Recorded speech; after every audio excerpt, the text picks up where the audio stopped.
Всем привет! Вы на канале Деломастера Боится. В этом видео я сделал небольшой обзор прибора Pedispin, или другими словами электропемза. Я долго его искал и наконец нашел. Посмотрев рекламу по телевизору и почитав отзывы в интернете, я не пришел к единому мнению, потому что одни его хвалят, другие критикуют. Итак, как же он работает? Проверим на своем опыте. Прибор запаян в герметичную упаковку. Здесь впереди видно сам прибор, насадки. В задней части также задняя часть, батарейки в комплекте не идут. Здесь написано, что идет основная насадка и шлифовальная. Посмотрим, что же внутри. Аккуратно распакуем.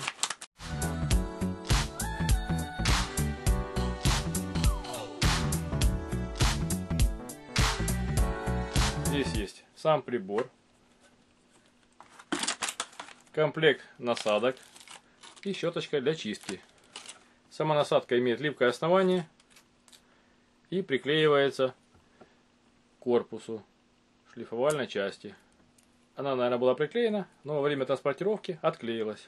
И идет сама часть для срезания натоптышей. Здесь она открывается, и в ней есть контейнер для отмершей кожи. Довольно плотно закрыто все. Вот видно сам вот нож и полировальная часть. Подробной инструкции о сборке и пуске аппарата нет, поэтому будем руководствоваться подсказками с интернета. Крышка держится очень хлипко и почти не фиксируется. Теперь необходимо сюда подключить батарейки. Есть плюс-минус, в этом плане уже легче разобраться. Я использую аккумуляторы фирмы Ашан емкостью 2200, никель-магниевые, напряжением 1,2 вольта. Подключаем минус к минусу, плюс к плюсу.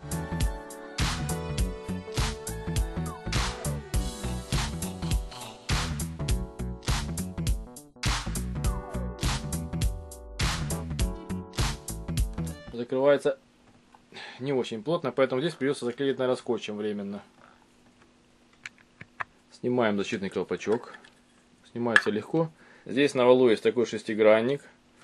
И на насадке также есть пластмассовый паз шестигранный. Наживляем аккуратно до фиксации. Фиксация плотная и в принципе ничего не спадает. Приклеиваем мелкую наждачку. Наждачка здесь похожа на нулевку, обычную советскую, для шлифования дерева. Новая наклейка постоянно отпадает, возможно потому, что она пересохла. Но новые наклейки имеют защитную пленку, которая охраняет скотч двусторонний от пересыхания. Пока временно подклеим, потом посмотрим, может поставим другую. Итак, включаем, здесь есть две скорости. Первая и вторая. Крутится довольно резво, остановить не очень легко. Судя по отзывам, старые модели имели слабую мощность, имели всего 2 батарейки и легко останавливались руками. Здесь же 4 батарейки, и поэтому она более мощная и больше у нее силы. После этого снимаем насадку полировальную. Снимается довольно туго. И одеваем насадку для снятия натоптышей. Довольно плотно она садится. Включаем.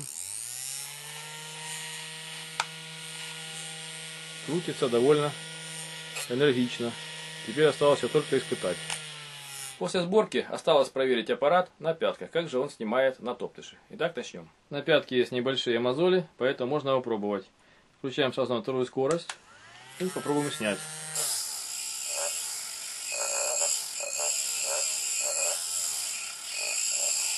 Как видим, пятка стала немного чище, но необходимо еще их распарить, и будет больше эффекта. После чистки пяток снимаем нож с контейнером. Открывается очень туго, наверное, еще не разработано, поэтому я воспользуюсь плоской отверткой. Судя по рекламе, там куча должна быть тырсы. Открываем, вытрушиваем. Почти ничего нет. Заметного эффекта в чистке пяток я не заметил. Возможно, потому что у меня пятки жесткие, в отличие от женских, и я их не распарил. После этого я попробую пополировать с помощью мелкой наждачки. Может быть, будет больше эффекта. Сильно прижимать нельзя, потому что сразу же останавливается. Но мелкая тырса видно, что летит. Наждачная бумага покрылась белым налетом, Это частички отмершей кожи, значит полировка идет. Не прошло получаса, как прибор поломался, и с него пошел легкий дымок. Разберемся, посмотрим, что же с ним случилось. Сначала откручиваем верхнюю крышку.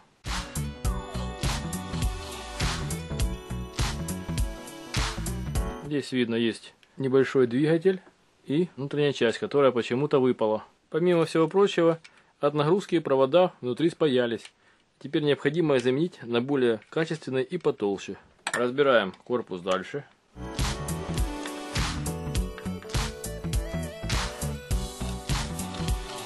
Здесь есть под крышкой один шуруп.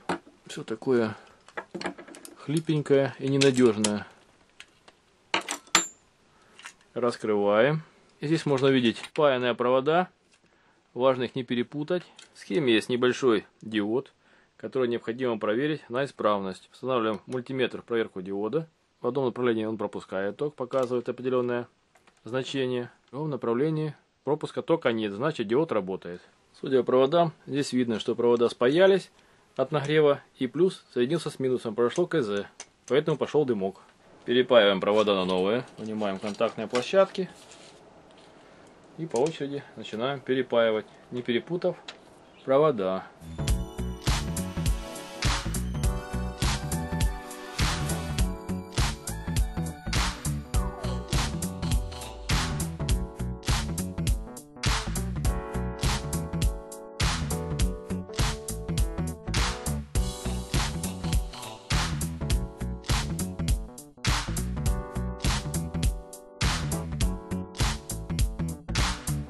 На родных проводах очень тонкая изоляция, поэтому провода буквально спаиваются один с другим и сразу же происходит короткое замыкание. Поэтому сюда необходимо впаять провода с более толстой и капитальной изоляцией. Ставим все на свое место, отжимаем зацепы боковые.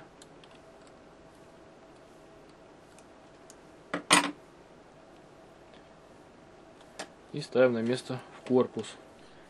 Теперь поджимаем ушки на свое место. Напомню, что поломкой стало банальное разъебание этих ушек при надавливании насадкой на этот разъем. Вставляем на место кнопку выключателя, чтобы он своими рожками цеплялся за выключатель.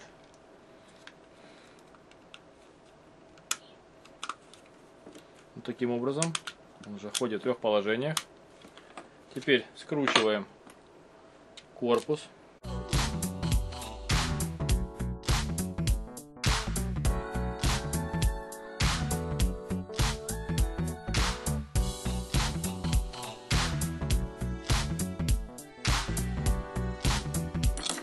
И прикручиваем крышку на свое место, стараясь нигде не перегнуть провода.